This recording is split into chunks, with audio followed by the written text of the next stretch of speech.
하나님 말씀 신명기 2장 16절 말씀 한 절만 보겠습니다. 구약 성경 262쪽입니다.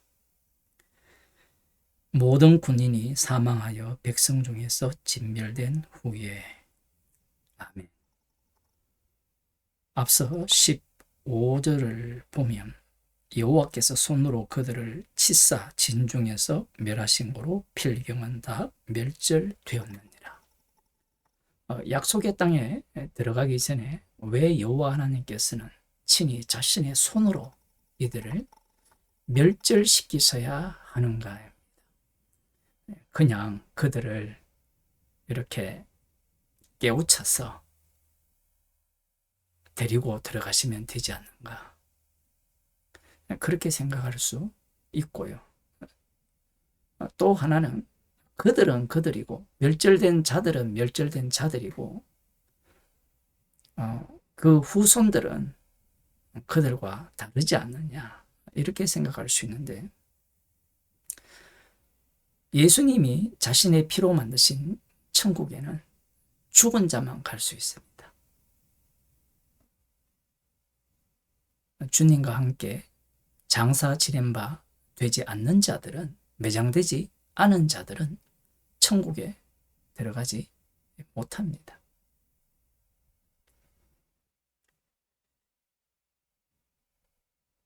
여호와께서 친히 손으로 이스라엘을, 하나님의 군대를 진멸시켰다는 것은 굉장히 중요합니다.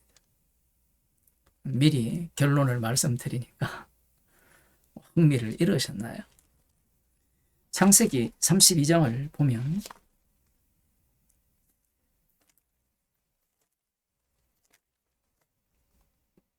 야곱이 형 에서를 만나기 전에 홀로 야복 강가에 남았었는데 24절입니다.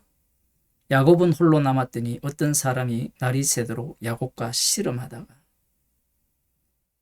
말이 좋아 씨름이지 싸움입니다. 싸움인데 그 사람이 자기가 야곱을 이기지 못함을 보고 야곱의 환도뼈를 치매 야곱의 환도뼈가 그 사람과 씨름할 때 위골되었더라. 얼마든지 야곱을 이길 수 있는 분이죠. 나중에 보면 하나님의 천사임을 알 수 있고요. 이 하나님의 천사는 32장 1, 2절에는 하나님의 군대에 속한 천사임을 알 수 있습니다. 힘이 없어서 야곱에게 진 것이 아니에요. 야곱이 지기는 싫어하는 겁니다. 왜 지기 싫어할까요? 그게 선악과를 먹어서 그래요. 자신이 하나님과 같이 되고자 하는 그 마음이 이 야곱 속에 그대로 담겨 있기 때문입니다. 특히 야곱은 하나님의 약속을 받았어요. 축복을 받았습니다. 그러니 자신이 싸움에서 지면 결코 안 된다라는 겁니다. 야곱이 지금까지 살아온 것이 싸움이었어요. 이 엄마의 뱃속에 있을 때부터 싸움을 했죠. 발꿈치를 잡고 나왔잖아요. 그 이후에도 이 장자권을 받기 위해서 나름대로 싸움을 한 겁니다. 그리고 삼촌 라반의 집에 갔어도 싸움을 한 거예요. 제가 왜 싸움이라 이렇게 말씀드리느냐라고 하면요, 이 야곱이 형 에서를 피하여서 삼촌 라반의 집으로 갈 때 베델에서 하나님의 천사들이 사드락 위에 오르락 내리락 하는 그것을 본 이후에 그가 서원을 합니다.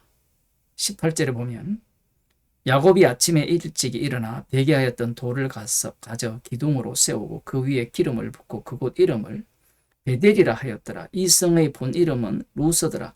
야곱이 서원하여 가로되 하나님이 나와 함께 계시사 내가 가는 이 길에서 나를 지키시고 먹을 양식과 입을 옷을 주사 나로 평안히 아비 집으로 돌아가게 하시오면 여호와께서 나의 하나님이 되실 것이요 내가 기둥으로 세운 이 돌이 하나님의 전이 될 것이요 하나님께서 내게 주신 모든 것에서 10분 1을 내가 반드시 하나님께 드리겠나이다 하였더라. 이 10분의 1이 뜬금없이 나온 게 아니에요. 창세기 14장을 보겠습니다. 아브라함이 조카 롯을 구하기 위해서 아브라함과 함께하는 이 동맹군과 집에서 길리온 318인을 거느리고 전쟁에서 승리하고 돌아오죠. 돌아올 때 이 지극히 큰 하나님의 대제사장 살렘왕 멜기세덱에게 10분의 1을 줍니다. 10분의 1이라는 것은 전쟁에서 승리했다라는 거죠. 완료승입니다. 완료승인데 이 야곱이 할아버지 되죠. 아브라함이 11조를 한 것을 기억하고 있는 겁니다. 야곱이 하나님의 축복을 받는 그 과정은 야곱의 입장에서는 전쟁이라는 겁니다. 전쟁. 이 세상은 나와 나 아닌 사람과의 투쟁이라. 그거 성경적이에요. 나와 나 아닌 사람이 최종적으로 누구냐 하면 말씀이 육신이 되신 예수님이 자신이 주가 되기 위해서 싸움을 하는 겁니다. 야곱은 이 축복을 얻기 위해서 싸움길에 나선 거예요.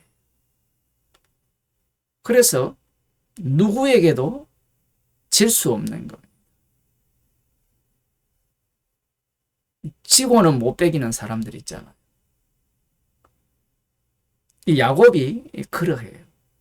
왜 그러냐 하면 앞서도 말씀드린 바와 같이 축복을 받았기 때문에.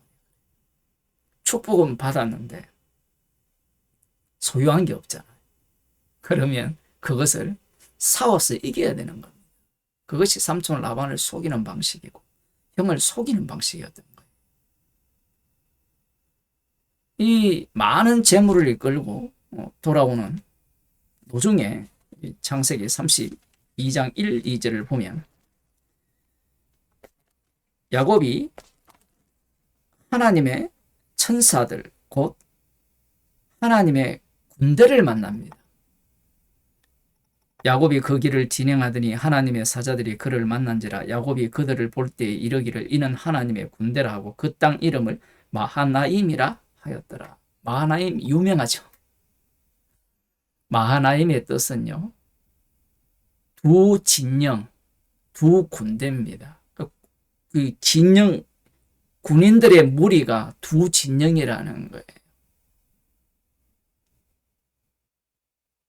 목사들은 여기를 보면서 하나님께서 야곱을 지금까지 보호하셨듯이 앞으로도 보호하실 것이라. 에스를 만날 것인데 보호할 것이라. 이렇게 해석을 하는데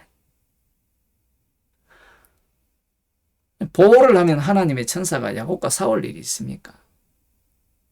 야곱은 계속해서 오해를 하는 겁니다.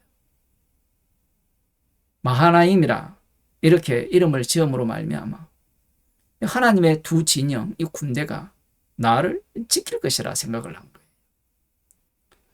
왜 하필 이 하나님의 군대의 두 진영이 나타났느냐? 그것이 이제 언제 밝혀지는가 하면 방금 우리가 읽어본 32장 26절 이하에서 나오는 거죠. 그 사람이 가로되 날이 세려하니 나로 가게 하라. 야곱이 가로되 당신이 내게 축복하지 아니하면 가게 하지 아니하겠나이다. 그 사람이 그에게 이르되 네 이름이 무엇이냐? 그가 가로되 야곱이니이다. 그 사람이 가로되 네 이름을 다시는 야곱이라 부를 것이 아니요 이스라엘이라 부를 것이니 이는 네가 하나님과 사람으로 더불어 겨루어 이겼음이니라. 야곱이 많은 재물을 얻었잖아요. 그러면 받을 만큼 축복을 다 받았는데 이 싸움을 한 이후에 이겼어요. 호세아 12장 4절을 보면 이기고 울며 간구하였다 이렇게 나오거든요. 상대가 누군지 눈치를 챈 겁니다. 그래서 이건 축복이 아니라는 거예요. 축복이 아닌 축복이라는 겁니다. 그래서 축복하지 아니하면 가게 하지 않겠다라는 거예요. 아니 이 이삭 아버지로부터 유일한 축복을 다 받았는데 무슨 축복을 또 원하고 있느냐 얘기예요. 본인이 오해를 한 겁니다. 어떤 오해를 했느냐? 앞서 32장 1, 2절에서 마하나임이라는 하나님의 두 군대를 만났잖아요. 그 군대의 진영이 두 개입니다. 왜 두 개냐라는 거냐? 이 군대는 누구누구를 칩니까? 에서도 치고 야곱도 치는 거예요. 이걸 좀 소급 적용하면 삼촌 라반도 치는 과정이었고 야곱도 치는 과정이었다라는 겁니다. 지금까지 야곱이 걸어온 그 과정들을 보게 되면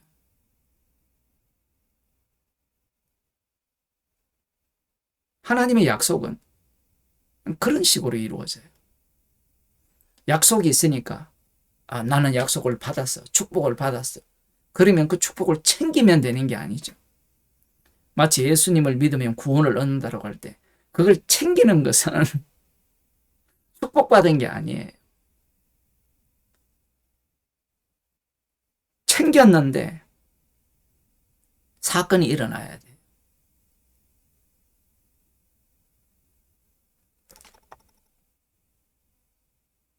야곱의 이름을 이스라엘로 바꾸죠. 그러면서 야곱이 이 이스라엘이라는 이름은 뜻은 하나님과 사람으로 더불어 겨루어 이겼음이니라. 여기에 대한 해석이 분분한데요. 하나님과도 이겼어요. 사람과도 이겼죠. 에서와도 이겼고 삼촌 라반과도 이겼어요. 이 내용을 품고 있어야 돼요. 그 내용이 광야길입니다. 그 품고 있는 이 야곱이 축복을 받게 되니까 야곱의 이름이 부정당하고 이스라엘로 바뀌는 겁니다. 이름이 독특하죠. 이스라엘이라는 이름을 긍정적으로만 해석해버리면 문제가 발생해요. 그러니까 야곱 안에 이스라엘이라는 이 의미를 담아야 되고 이 의미를 담은 자가 한 대 얻어 터진 거예요. 죽었다라는 겁니다. 그 죽음을 담고 있는 이스라엘이 이 잡신들과도 싸우고 그 잡신들을 믿는 이 가나안 땅에 있는 자들과 싸워서 이긴다라는 겁니다. 그래서 뒤에 보면 이름을 묻죠. 이름을 묻는데 30절에 보면 그러므로 야곱이 그곳 이름을 브니엘이라 하였더라. 멋진 말이죠. 하나님과 대면하여 보았으나 내 생명이 보존되었다. 생명이 보존되는 게 목적이 아니에요. 그 이전의 생명과 이후의 생명 달라진 게 있죠. 그 이전의 생명은 야곱의 속성, 즉 하나님과 이 사람과 싸워서 이기는 그 속성이 드러났는데 이러한 자는 죽어야 돼요. 죽고 다시 이스라엘로 살아난 겁니다. 생명의 보존이 목적이 아닙니다. 생명의 보존이 목적이 되면 야곱을 위한 축복이 되잖아요. 그런데 이후에 펼쳐지는 사건들을 보면 이스라엘을 위한 축복인가요? 아니죠. 언약을 위한 하나님의 축복이 착착 진행되어 가게 되는 겁니다. 하나님과 대면하였으나 대생명이 보존되었다. 유월절 어린 양의 피로 구출을 하신 이후에 광야길을 통하여서 그들을 불순종 가운데 두셔서 진멸시키신 이유가 여기에 있는 겁니다. 이스라엘이라고 이미 이름이 지어졌다 할지라도 야곱이 이스라엘 되는 과정이 당기지 않으면 약속의 땅에 들어갈 수가 없어요. 왜냐하면 그곳의 전쟁은 반드시 야곱이 이스라엘 된 자만 차지할 수 있는 땅이기 때문에 그래요. 그 전쟁의 방식이 그 싸움의 방식이에요. 오히려 자신의 힘으로 얻는 방식이 아니라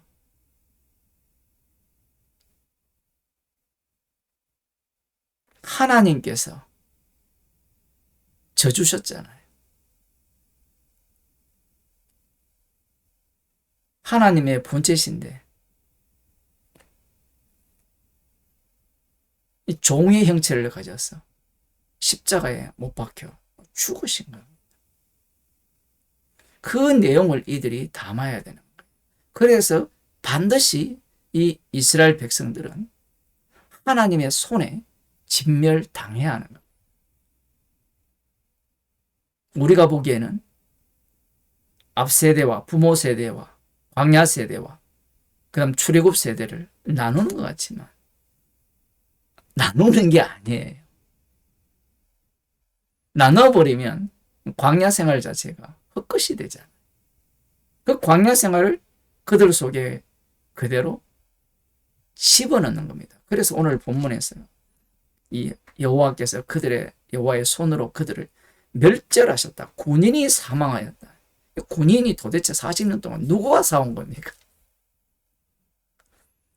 여호와 하나님과 싸웠죠. 마치 야곱이 축복을 받기 위해서 에서와 싸우고 아버지와 싸우고 속였죠. 삼촌 라반과 싸우고 그 모든 싸움이 누구와의 싸움이었느냐? 여호와 하나님과의 싸움이었던 거예요. 저쪽은 또 따로 칩니다. 두 진영이기 때문에. 자기를 치는 과정이었다라고 생각을 못하는 거예요. 하나님께서 먼저 그들을 멸절시키시고 야곱이 이스라엘이 되었듯이 이 한 나라, 이 아들을 야곱에서 이스라엘로 만드는 그 과정 속으로 집어넣으셔서 약속의 땅에 들어가는 것, 전쟁에서 승리하는 것이 너의 싸움이 아니었다라는 것을 분명히 하시는 겁니다.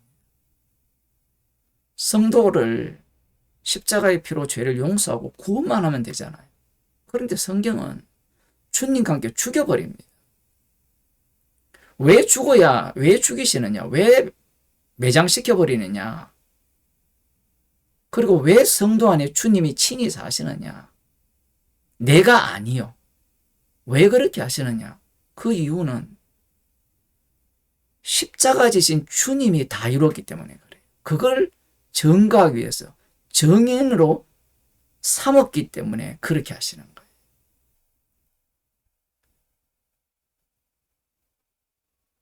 예수님만 죽으시고 나는 그 죽음의 희생을 챙기면 된다. 이런 논리는 성경에 없습니다. 그게 오늘날 기독교잖아요. 인간 구원을 위한 십자가, 인간 구원을 위한 예수님. 그렇게 생각하거든요. 성탄절도 그렇게 생각합니다. 우리를 구원하기 위해서 오신 예수님. 예수님은 심판하러 왔어요. 그 심판으로 오신 분이 먼저 심판을 당하신 겁니다. 그 심판 속에 참여한 자가 심판주가 누군지 바로 십자가에 피 흘린 그 예수 그리스도가 심판주심을 증거하는 정인으로 살아가는 겁니다. 그래서 주님은 우리를 주님과 함께 죽이시고 일을 시작하시는 거예요. 그래서 날마다 자기를 부인하고 나를 따르라. 기도하겠습니다. 하나님 아버지, 주님의 십자가가 홀로 지신 십자가로 끝나신 것이 아니라 주의 백성을 동일하게 십자가에 합류시키셔서 십자가의 증인으로 저희들을 불러주심을 감사하는 주의 백성이 되게 하여 주옵소서. 주님과 함께 십자가에 못 박혀 죽었음을 감사하며 우리 속에 주님이 살아계시기에 주님의 피로 살리신 그 피능력만 저희들 가운데 나타나게 하여 주옵소서. 예수님 이름으로 기도드리옵나이다.